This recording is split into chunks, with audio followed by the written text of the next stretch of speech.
우리는 이제 살아가면서 기대했던 것이 무너지는 순간을 만나게 됩니다. 사실 우리가 가장 견디기 힘든 것이 무엇이냐면 세상이 망했다, 세상이 무너졌다 이런 것보다 내가 기대했던 것들이 무너지는 것, 이것이 우리가 가장 견디기 힘든 것입니다. 우리는 뉴스를 보면 정의와 공의가 무너지는 모습을 너무나 자주 봅니다.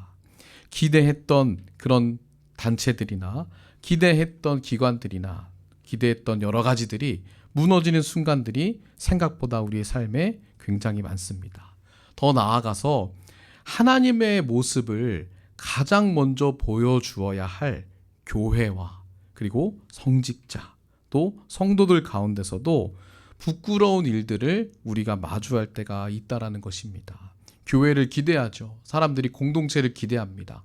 목회자를 기대하고 성도를 기대합니다. 예수 믿는 사람들은 다르겠지라는 기대가 있죠. 그러나 그들 안에 기대했던 것들이 무너지고 그리고 그것이 교회 안에 심화되는 모습을 보게 될 때 마치 복음의 문이 세상을 향해 닫히는 것만 같은 그런 상황들이 우리는 세상뿐만 아니라 교회 안에서도 발생하는 것을 보게 됩니다. 믿었던 교회 공동체마저 상처를 주게 되는 것. 그리고 그 속에서 어떻게든 버티면서 기도하지만 쉽게 바뀌지 않는 교회의 모습을 봅니다. 많은 이제 예전에 사역 같이 이제 했던 친구들이나 또 그리고 동역자들을 보면은 교회 안에 여러 가지 문제들 속에서 버티고 견디며 기도하지만 변하지 않는 그런 모습들을 바라보면서 힘들어하는 친구들이 많이 있습니다. 그런데 어느새 그런 기대와 절망들이 계속 반복되다 보면은 어느새 그 상황이 익숙해지기 시작합니다. 그래서 더 이상 사람들 안에 특히 교회 안에 기대하지 않는 모습들이 나타납니다. 왜냐하면 기대하면 더 이상 내가 또 실망할 게 두려워서 기대하지 않는 것이 내 마음이 속 편하기 때문입니다. 그래서 실망하지 않기 위해서 처음부터 기대도 하지 않는 이런 모습들이 교회 안에도 많이 나타납니다. 하나님을 믿는 공동체라고 우리가 말하지만 무너지는 현실, 바뀌지 않는 상태들이 우리의 믿음을 마치 무색하게 만드는 것처럼 느껴질 때가 종종 있다는 것이죠. 이것이 기대했던 것들이 무너질 때 우리 안에 나타나는 현상입니다. 더 이상 기대하지 않는 것. 그런데 오늘 우리가 읽은 본문, 이 이사야 선지자 역시 이와 같은 자리에 있었던 사람입니다. 기대와 무너짐이 반복되는 그러한 시대를 살았던 사람이 바로 이사야입니다. 오늘 우리가 함께 읽은 이사야 6장 1절은 이렇게 시작을 합니다. 1절 상반절에 이렇게 얘기하죠. 함께 읽어볼까요? 시작. 우시야 왕이 이것은 단순히 이사야가 활동한 역사적 배경을 말하는 게 아닙니다. 우시야 왕이 죽던 해에 라는 것은 여러 가지 의미를 포함하고 있습니다. 우시야는 당시에 남유다를 다시 북국 강국으로 만든 사람 중에 한 명이었습니다. 이 유다를 다시 회복시키고 강하게 만든 왕 중에 한 명이었습니다. 이사야가 활동한 이 시기에 우시야 왕이 활동하면서 이 왕으로 인해서 경제력이 회복되고 그리고 군사력도 회복되는 아주 기대주가 바로 우시야 왕이라고 할 수 있었습니다. 그래서 유다 백성들은 이 우시야 왕이 통치할 때에 이제 우시야 왕을 통해서 하나님이 우리 유다를 다시 회복시키시는구나. 우리 유다를 다시 이제 일으키시는구나. 와, 우시야 왕이 하나님의 기쁨이 되는 사람이구나 라는 기대치가 굉장히 많이 올라와 있었습니다. 그걸 바라보고 있는 선지자 이사야도 마찬가지였을 겁니다. 하나님이 우시야를 통해서 하나님 나라의 회복을 일으키고 계시는구나 라고 기대했을 것입니다. 그러나 그 기대가 무색하게도 우시야 왕이 점점 교만해집니다. 하나님과 멀어집니다. 끝까지 말년까지 이 우시야 왕이 정말 하나님 앞에 정직하게 잘 섰더라면 얼마나 좋았을까. 그런데 점점 우시야 왕이 하나님과 멀어집니다. 제사장이 드려야 될 분향을 자기가 직접 드리겠다고 나서기 시작합니다. 사울 왕과 같은 모습이 나타나고 있는 것이죠. 그래서 결국 우시야 왕은 나병이 걸리고 말았고, 그래서 왕궁에서 격리돼서 죽음을 맞이하게 됩니다. 이러한 현실 속에서 우리가 기대했는데, 우시야 왕이라면 유다 백성을 회복시킬 것이라고 기대했는데 또다시 무너지는 현실이 우시야 왕이 죽던 해라는 것입니다. 그래서 이제 유다 왕국에는 이 왕국의 왕이 앉는 그 의자, 이 보좌는 비어 있었습니다. 한껏 올라가 있던 기대가 무너진 것이 빈 보좌를 바라보는 것이었습니다. 이사야 역시 그 비어있는 왕자 앞에서 한 시대가 끝났다라는 것을 누구보다 깊이 경험하고 있었을 것입니다. 무너지는 나라를 바라보면서, 무너져가는 왕을 바라보면서, 그리고 그 왕이 죽고 더 무너지는 유다의 백성의 그 모습을 보면서 이제 유다에게는 정말 소망이 없구나라는 생각을 했었을 것 같습니다. 우시야의 죽음은 이사야에게도 결코 가벼운 사건이 아니었던 것입니다. 그때 이사야가 기도하고 있었습니다. 그때 모든 기대가 다시 수그러들 때, 모든 기대가 무너졌을 때 이사야는 하나님을 보게 되는 사건을 오늘 6장에 경험하게 됩니다. 1절 하반절에 이렇게 얘기합니다. 우리 1절 하반절도 함께 읽어보겠습니다. 시작. 내가 본즉 주께서 높이 들린 보좌에 앉으셨는데 그의 옷자락은 성전에 가득하였고, 우리 아까도 찬양했던 잘 아는 말씀이잖아요.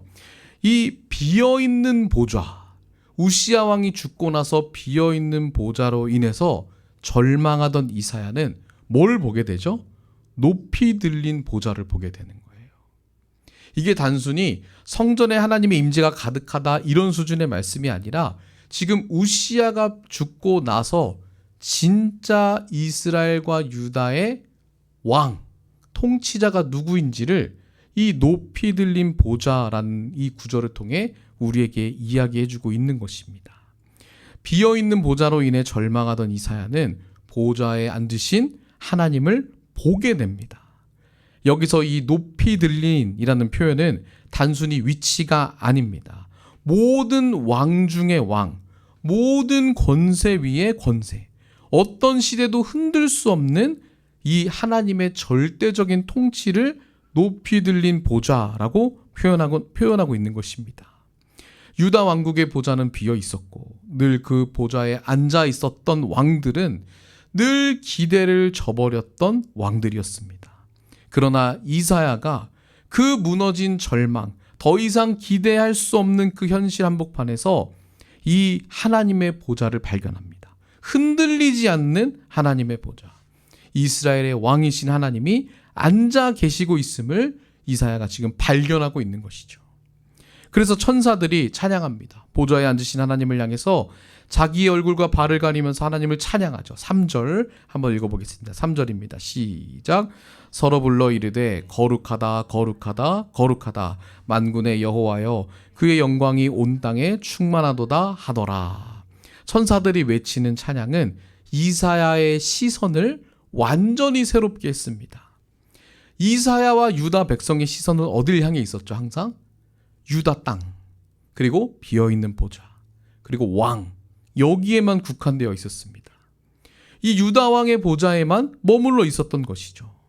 그 왕이 잘하면 잘되고 못하면 못되는 이러한 기대와 절망이 수없이 역사 속에 반복되는 이러한 이 땅의 왕들에만 이들의 시선이 머물러 있었습니다. 이사야와 유다 백성은 우시야의 죽음을 바라보고 있었죠. 절망하고 있었습니다.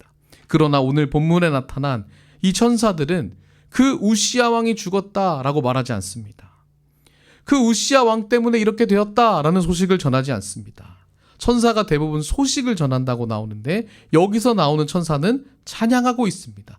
그 위기 속에서 모든 기대가 무너진 상황 속에서 천사들이 보좌에 앉으신 하나님을 찬양하고 있습니다. 거룩하다, 거룩하다, 거룩하다. 찬양하면서 하나님만 바라보고 있는 모습을 이사야가 천사를 통해 보게 된 것이죠. 완전하시고 거룩하신 하나님의 영광은 유다뿐만 아니라 뭐라고 얘기해요? 이 영광이 어디에 가득하대요? 온 땅에 충만하다. 모든 열방에 가득하다라는 것을 찬양하게 됩니다. 이사야가 이걸 다시 깨닫게 됩니다. 높이 들린 보좌에 앉으신 하나님의 이 임재 속에 우리 유다뿐만 아니라 모든 열방을 통치하시는 하나님이 계시지, 살아계시지, 그분이 진정한 왕이시지라는 사실을 발견하게 됩니다. 결국 무너진 현실 속에서 하나님께서는 이사야에게 누가 진정한 왕인가라는 것을 다시 보여주고 계신 것이었습니다. 우시아의 보좌는 결국 비어 있었습니다. 사람의 왕자가 아무리 높아 보여도 결국 영원하지 못합니다. 그 왕들은 모두 떠나기 마련입니다. 그러나 이사야가 바라본 하나님의 보좌는 비어 있지 않았습니다. 여전히 높이 들려 있었고 여전히 하나님께서 앉아 계셨음을 발견하게 된 것입니다. 그래서 우리의 믿음 중에, 우리의 신앙 중에 중요한 질문이 무엇이냐면, 나는 지금 무엇을 기대하고 바라보고 있는가? 이것이 우리에게 굉장히 중요한 질문입니다. 여러분들의 현실 속에 무너지고, 나의 기대가 무너지고, 내가 기대했던 사람들에게 실망하고, 내가 기대했던 바뀌어질 것 같은 환경들을 그렇게 바뀌어지지 않으며 절망하던 모습을 여러분들이 삶 속에서 발견하게 됩니다. 그런데 사실 그 속에 우리가 나는 무엇을 바라보고 있지라고 질문을 하면 여전히 우리는 하나님이라고 대답은 하지만 사실은 사람과 환경을 더욱 바라보며 거기에 우리의 기대를 걸었다라는 것을 이 질문을 통해 발견하게 됩니다. 사실 우리는 생각보다 하나님을 바라본다고 말하지만 사람을 보고 환경을 보며 절망하는 사람들입니다. 사람에게 기대를 걸었기 때문에 절망합니다. 그러나 그들 역시 영원하지 못하고 그들이 나의 기대를 충족시키지 못하고 또다시 기대를 충족시켜줄 누군가를 우리는 계속 찾고 또다시 실망하고 또다시 찾는 이 반복이 우리 안에 일어나는 것을 보게 됩니다. 세상은 우리에게 계속 무너진 현실을 보여줄 것입니다. 그러나 하나님은 무엇을 보여주시죠? 우리의 눈을 들어서 비어있는 왕자가 아니라 계속해서 반복해서 실망을 안겨다주는 그러한 존재가 아니라 높이 들린 흔들리지 않는 영원하신 하나님의 보좌, 하나님의 다스림을 우리의 눈을 들어 바라보게 하시는 줄을 믿으시길 바랍니다. 그 바라봄이 절망을 믿음으로 바꾸는 첫 번째 은혜인 것입니다. 그렇게 하나님을 바라보게 된 이사야에게 이제 놀라운 일이 벌어지게 됩니다. 5절의 말씀을 한번 읽어보도록 하겠습니다. 5절의 말씀입니다. 시작. 그때 내가 말하되 화로다 나여 망하게 되었도다. 나는 입술이 부정한 사람이요 나는 입술이 부정한 백성 중에 거주하면서 만군의 여호와이신 왕을 배웠음이로다 하였더라. 이사야가 하나님을 바라보았습니다. 비어있는 보좌가 아니라 이제 영원하신 하나님을 발견하게 됩니다. 그런데 그 하나님의 거룩하심과 위대하심에 압도되는 순간에 무엇이 일어나냐면 세상이 바뀌는 것이 아니라, 세상이 작아 보이는 것이 아니라 자기가 하나님 앞에서 누구인지가 다르게 보이기 시작합니다. 하나님 앞에서 내가 얼마나 부정한 존재인지가 드러난다라는 것입니다. 이사야가 하나님을 바라보면서 나는 망하게 되었다라고 말하는 것은 단순히 자기 비하가 아닙니다. 뭐가 아니라고요? 자기 비하가 아니라는 것입니다. 자기 비하가 뭐죠? 우월한 존재 앞에서 내 자신이 얼마나 초라하고 나는 별것 아니다, 이런 고백이 아닌 것입니다. 거룩하신 하나님을 바라보면 바라볼수록 우리는 우리의 참 모습을 선명하게 보게 됩니다. 이사야는 원래 무엇을 바라보던 사람이었냐면 선지자잖아요. 목회자도 뭘 보게 되냐면 타인의 어떠함, 타인의 죄성, 우리의 연약함, 이런 것을 자주 보게 됩니다. 이사야 역시 하나님의 선지자여서 무엇을 보게 되죠? 유다 백성의 부정함, 유다 백성의 죄, 유다 왕의 죄, 이런 것을 보게 되죠. 그런데 하나님을 발견할수록 지금 뭘 보게 되죠? 나의 부정함을 보게 됩니다. 유다 백성과 나의 부정함이 별반 다르지 않다라는 것을 하나님을 바라볼수록 이사야가 발견하게 된 것이죠. 이사야는 그동안 백성들의 죄만 보았습니다. 그러나 하나님을 바라보는 순간 백성보다 먼저 자신의 죄가 보이기 시작한 것입니다. 우리는 사실 하나님 앞에서 나를 발견하는 데 익숙하지 않습니다. 그리고 그것을 굉장히 거부감을 사실 많이 일으킵니다. 왜냐하면 이런 거예요. 하나님이 너무 크시고 너무 위대하셔서 내가 하나님 앞에 초라함이 견디기 힘든 것이죠. 그 하나님 앞에서 내가 하나님 물론 내 모든 거 아시지 라고 고백하지만 하나님 앞에 다 드러날 것이 두렵기 때문에 우리는 하나님 앞에서 내 자신을 발견하는 것에 익숙하지 않습니다. 그럼 어디서 내 자신을 많이 발견하죠? 다른 사람들. 타인을 통해서 내 자신을 보는 데 익숙합니다. 그래서 다른 사람들 앞에서 내 자신을 비교합니다. 뭐 한다고요? 비교합니다. 그래서 어떤 날에는 다른 사람의 나보다 못한 모습을 보고 우월감이 솟아납니다. 그리고 교만해집니다. 그리고 어떤 날은 다른 사람들이 나보다 더 나은 모습을 보면 열등감에 빠지게 됩니다. 그래서 우리는 비교 속에 우리를 스스로 꽤 괜찮은 사람으로 여기게 되던지 혹은 나보다 더 우월한 사람을 보면은 자기 비하에 빠지게 되던지 이러한 나의 발견을 우리는 종종 하게 됩니다. 그러나 하나님을 바라보는 사람은 더 이상 비교나 비하나 우월감에 빠지지 않습니다. 거룩하신 하나님 앞에 서고 하나님 앞에서 내 진정한 참 모습을 하나하나 드러내게 될 때 내가 지금까지 무엇을 추구하고 무엇을 기대하고 살았는지가 낱낱이 드러납니다. 그리고 이사야와 같이 내 입술로 무엇을 말해왔는지가 자각이 되기 시작합니다. 그리스도인이라면 이러한 내 부정함, 내 죄성을 은혜의 그 손길 속에 발견하게 되는 이 과정을 필수 코스로 지나게 됩니다. 그것이 복음이기 때문입니다.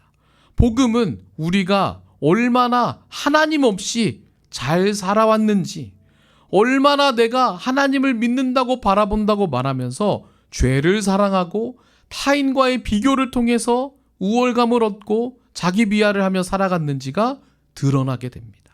지금 이사야가 하나님 바라보면서 그 자신이 발견되어지고 있는 것입니다.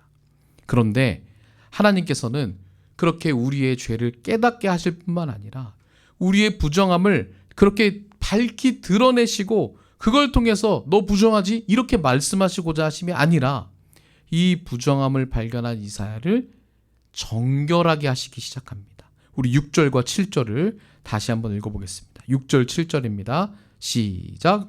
그때 그 스랍 중에 하나가 부젓가락으로 제단에서 잡힌 바 핀 숯을 손에 가지고 내게로 날아와서 그것을 내 입술에 대며 이르되 보라 이것이 내 입에 닿았으니 내 악이 제하여졌고 내 죄가 사하여졌느니라 하더라.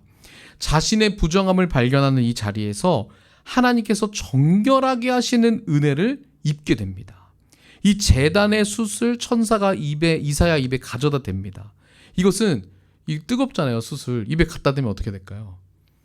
제가 아까 이제 어린이 예배 때 하민이랑 지우랑 지음에게 물어봤더니 뜨거워요, 불나요 막 이래요. 이거 어떨까요? 입에 갖다 댔어요. 뜨거운 숯을 입에 갖다 댔어요. 이런 걸까요? 너 입으로 부정하게 했으니까 내 너 입을 지지고 말리라. 이런 걸까요? 아닙니다. 이 숯이 어디에서 나왔죠? 그냥 숯이 아니라 제단에서 가져온 숯이라고 오늘 말씀이 이야기합니다. 이 제단이 뭐죠? 속죄의 자리예요. 제단이 뭐죠? 이 내 죄를 대신해서 희생 제물을 태우고 잡는 그 자리입니다. 피 흘리는 그게 제단이죠. 그 속죄의 자리에서 나온 숯이에요. 그 속죄에 우리의 죄를 위해 대신 피를 흘리고 태워진 그 제물을 태웠던 그 숯을 입에다가 가져다 댄 것입니다. 이사야의 부정함을 깨닫게 하시고 드러내신 것만으로 그치지 않으시고 그의 입술을 제단에서 나온 수치로 깨끗하게 그 부정함을 씻어주고 계시는 것이죠. 그래서 우리는 이 말씀을 통해서 복음을 보게 됩니다. 거룩하신 하나님을 바라보면 내 죄가 보여요. 드러나게 됩니다. 그러나 하나님께서는 그 죄를 드러내시고 수치를 주시기 위해서가 아니라 뭘 하시기 위함이에요? 그 죄를 씻기시기 위해. 우리에게 주님을 바라보라 라고 말씀하시는 것입니다. 이사야가 망하게 되었다라고 고백한 그 자리에서 하나님은 뭐라고 말씀하세요? 이제 너의 부정함이, 너의 악이 제하여졌고 내 죄가 사하여졌다라고, 망하였다라고 고백했던, 이사야에겐 수치심이 가득했던 그 자리에서 주님은 내 죄가 사하여졌다라고 선언하고 계십니다. 그런데 우리는 이 과정을 정말 싫어합니다. 끔찍하게도 우리는 내 죄와 부정함을 보기를 싫어합니다. 그래서 하나님 앞에 진지하게 내 자신을 바라보는 은혜를 은혜로 받아들이지 못할 때가 많습니다. 그래서 이렇게 예전에 사역했던 곳에서 이제 이렇게 목사님들이랑 얘기를 하다 보면은 죄에 대한 설교를 하면은 다 어떻게 해요? 아, 오늘 설교 너무 힘들었다. 그리고 이제 찾아오세요. 죄에 대한 설교를 안 했으면 좋겠다. 이런 얘기들 하세요. 왜 그럴까요?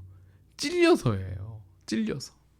그리고 뭘까요? 찔림으로 그치지 않고 내 부정함을 보기 싫어서입니다.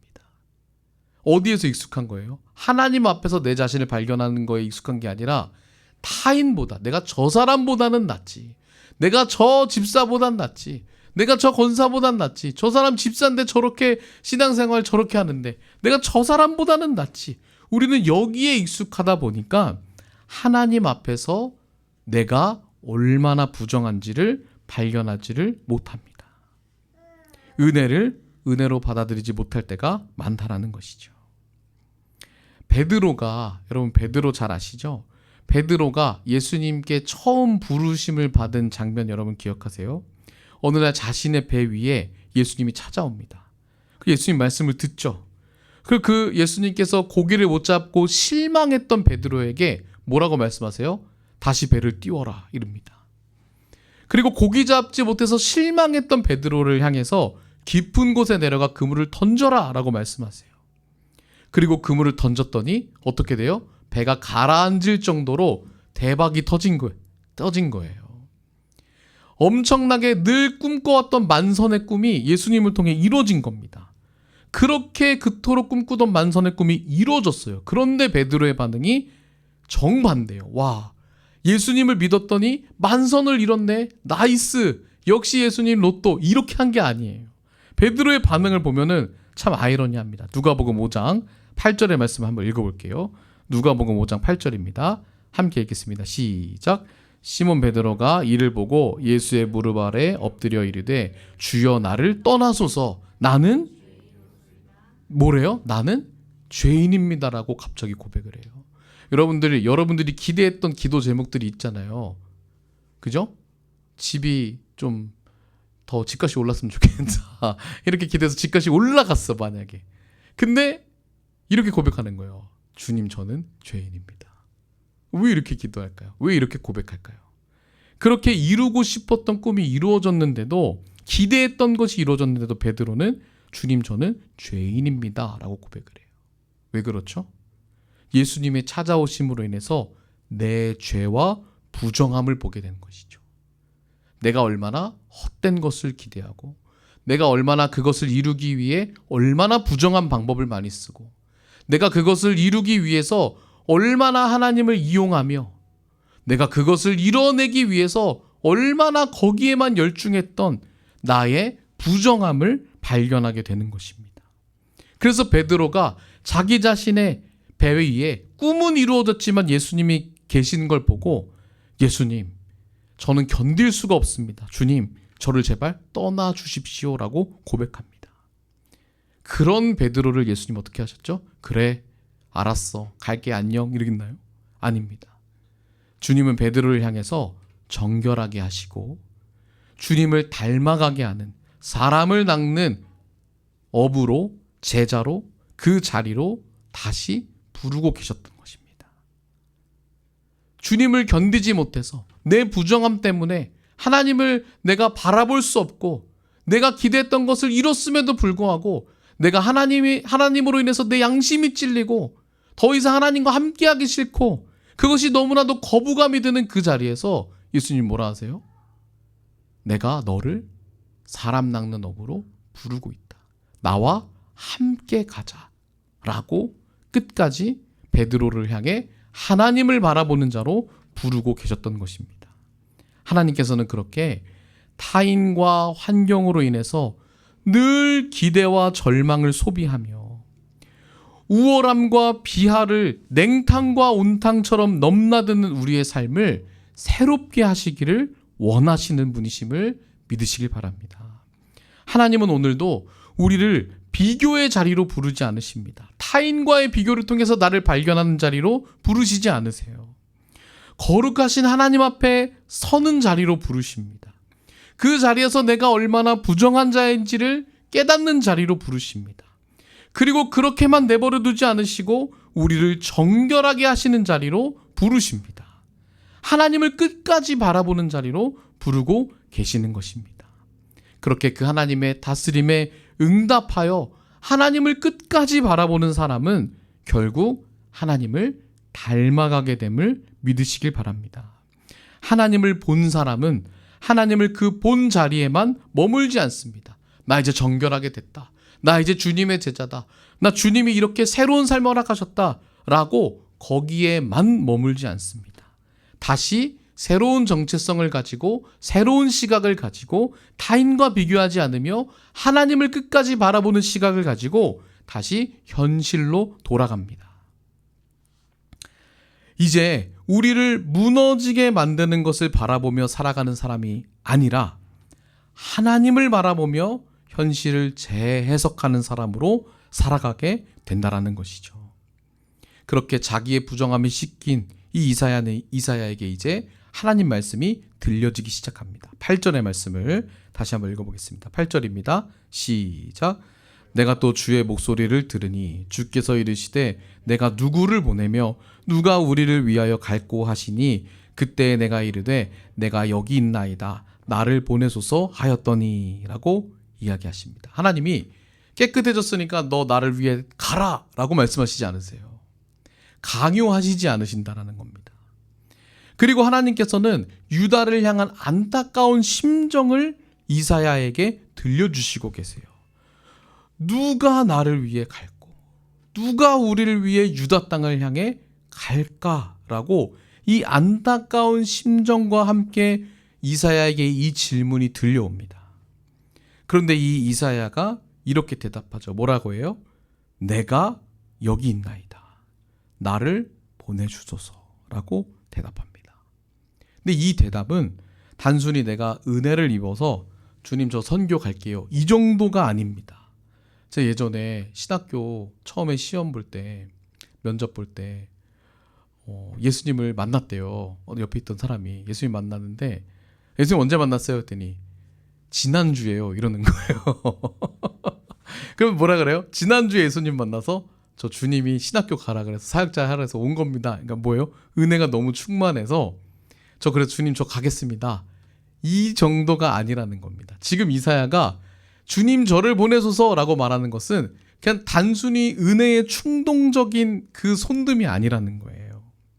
주님 제가 여기 있습니다. 주님 저를 보내주십시오라는 것은 무엇이냐면 은혜 받아서 와 그 은혜에 심취해서 와 하는 것이 아니라 절망의 현실의 한복판에 다시 뛰어드는 일이었습니다. 매우 무거운 마음으로 저를 보내주소서라고 한 겁니다. 은혜 충만해서 저 보내주십시오가 아니라는 것이죠. 하나님의 안타까운 마음이 그 안에 새겨지면서 누가 우리를 위해 갈고 주님 왜 이 말씀하시겠어요? 아무도 안 간다는 거예요. 아무도 유다 땅을 향해 하나님의 심정으로 말씀을 전하지 않는다는 거예요. 그 현실이라는 거예요.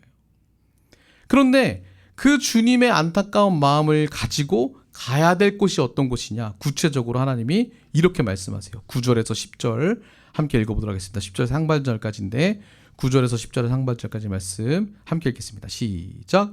여호와께서 이르시되 가서 이 백성에게 이르기를 너희가 듣기는 들어도 깨닫지 못할 것이요 보기는 보아도 알지 못하리라 하여 이 백성의 마음을 둔하게 하며 그들의 귀가 막히고 눈이 감기게 하라. 라는 것은 이사야에게 정말 그렇게 해라 이게 아니라 지금 유다 백성의 상태가 이렇다라는 거예요. 예레미야 시대처럼 이 백성이 하나님의 말씀에 귀 기울이지 않고 귀를 막고 있고 눈을 막고 있는 영적 상태라는 것을 이야기해 주고 있습니다. 듣지 않는 백성에게 가라라고 말씀을 하신 거예요. 듣지 않는 백성에게 누가 나를 위해 갈고 했을 때 이사야가 저요라고 한 것은 이 상황을 다 인지하고 안타까운 심정으로 제가 가겠습니다라고 말한 겁니다. 보아도 알지 못할 백성에게 주님의 마음을 품고 가라는 것입니다.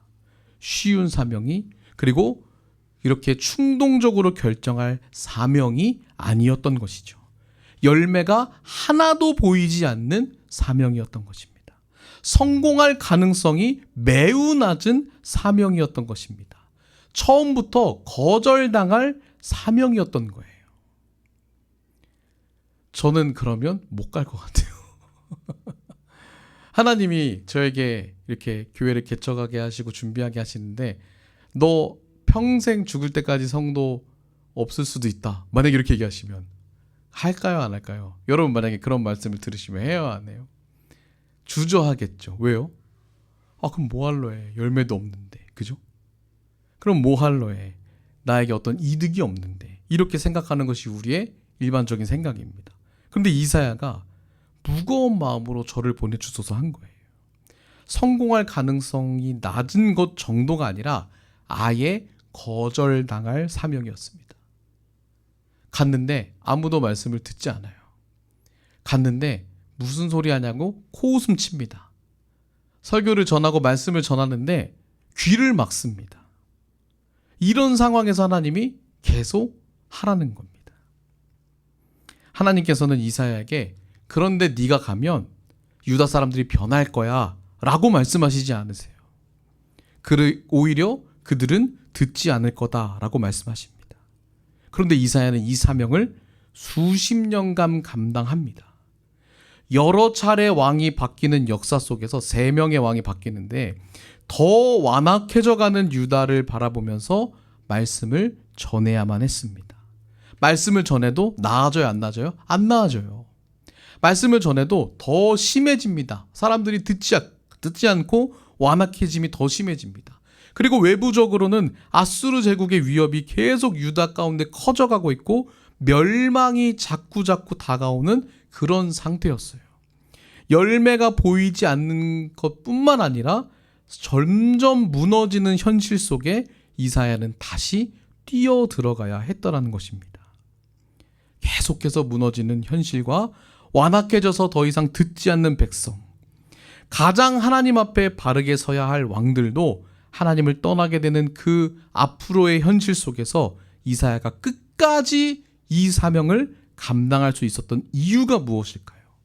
그것은 끝까지 이사야의 시선이 기대와 절망을 반복하며 그렇게 무너지게 될 비어있는 왕자가 아니라 무엇을 바라본 거죠?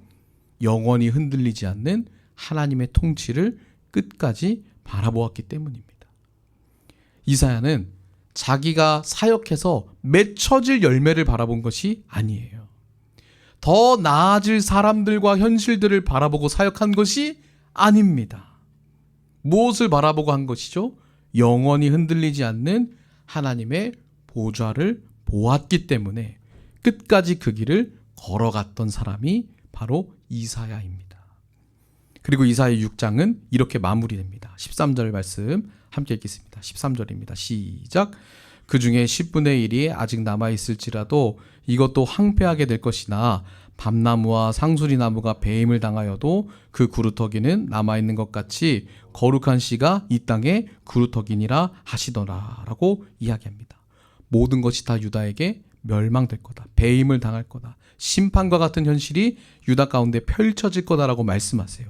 그러나 하나님께서는 마지막 한 가지를 남겨두셨다. 거룩한 씨, 그것이 이 땅의 그루터기로 남는다라고 약속하십니다. 남은 자가 있다라는 것을 약속하시죠. 이사야는 사역 평생 동안 열매를 보지 못했습니다. 그러나 하나님께서는 내가 남겨놓았다라고 말씀하세요. 그걸 마치 숨은 그림 찾기처럼 찾아내야 되는 그런 것 같지만 사실 찾지 않았어요, 이사야는. 그리고 하나님께서 왜 그렇게 말씀하셨을까요? 사람은 눈앞의 열매를, 당장의 열매를 보지만 하나님은 그루터기를 보신다라는 사실을 가르쳐 주시기 위함입니다. 끝까지 하나님을 바라보는 자를 주목하고 계신다라는 것을 가르쳐 주시기 위함입니다. 사람은 절망의 현실을 보면서 이제 끝났다, 모든 기대가 끝났다라고 말하지만 하나님께서는 우리가 끝났다라고 말한 그 지점, 모든 것이 배임을 당해서 구루터기만 남아있는 그 지점에서 새로운 생명의 시작을 우리에게 전하시는 참 소망이신 하나님임을 이사야에게, 그리고 오늘 우리에게 말씀하고 계시는 것입니다. 그래서 이사야는 결국 자신의 사역으로 인해서 더 나아질 상황과 형편을 바라본 것이 아니라 무너질 현실 속에서 약속하신 하나님을 끝까지 바라보고 사명의 길을 걸어간 사람입니다. 사랑하는 여러분, 하나님은 우리에게 결과를 먼저 보여주시지 않으세요. 항상 그렇죠. 하나님은 항상 우리에게 약속을 먼저 주십니다. 그리고 그 약속을 붙잡고 끝까지 하나님을 바라보며 걸어가자라고 말씀하세요. 현실은 계속 변합니다. 나아질 때도 있고 더 나빠질 때도 있습니다. 그러나 하나님의 약속과 보좌는 변하지 않음을 여러분들 믿으시죠? 네, 믿으시길 바랍니다. 내가 기대하고 내가 의지했던 사람과 환경과 상황은 결국 지게 됩니다. 떠나게 됩니다. 그러나 하나님의 약속은 영원히 여러분들의 삶뿐만 아니라 여러분 자식 세대의 삶에도 그 하나님의 약속은, 다스림은 영원히 남습니다. 당장의 열매는 보이지 않을 수 있습니다. 그러나 거룩한 씨, 그루터기, 하나님께서 반드시 남겨두십니다.